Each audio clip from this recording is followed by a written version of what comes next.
أماه، لو كان عمرك بيدي لمددته، ولكنه بيد ربي، فهل يكفيك حبي؟ الأم هي الحب الثابت الذي لا يتغير. كل من حولك يتغير إلا أمه، كل من حولك يهجرونك إلا أمه، كل من حولك في المحنة يتركوك إلا أمك. أمك التي لا يشبهها في الوجود أحد، أمك التي خلقت مرة ولا تعاد، أمك التي خلقت مرة ولا تعاد. كم سهرت لترتاح، وكم تعبت لأجل أن تنام وترتاح. أفلا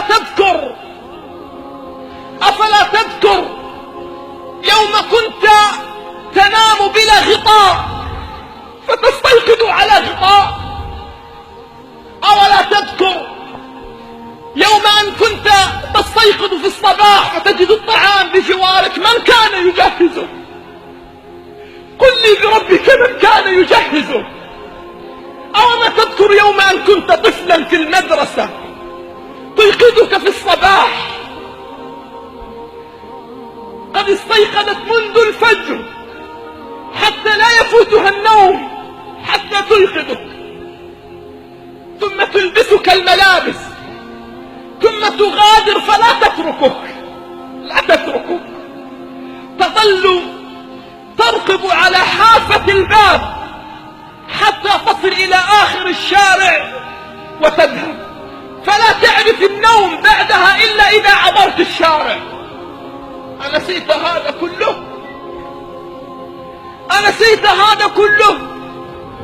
أماه، خذي من صحتي ولا تمرضي، خذي من راحتي ولا تتعبي، خذي من بسمتي ولا تبكي، خذي من فرحتي ولا تحزني. الأم أيها الكرام التي وصى عليها رب السماوات والأراضين.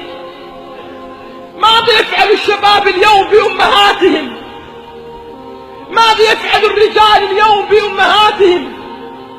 بل بعض الشباب لا يرى أمه إلا في المناسبات، يضع رأسه ووجهه إما في التلفاز وإما في هاتفه.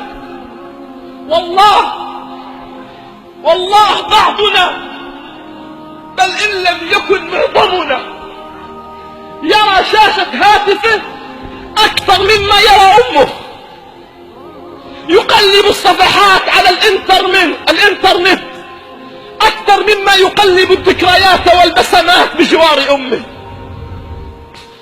بل بعضنا ينظر إلى الناس وإلى الأصدقاء وإلى الأصحاب، يتصل في وجوه الناس وزملاء العمل، ولا يعرف أمه إلا إذا عاد إلى البيت يرد عليه السلام، ثم بعد ذلك لا يكلمها.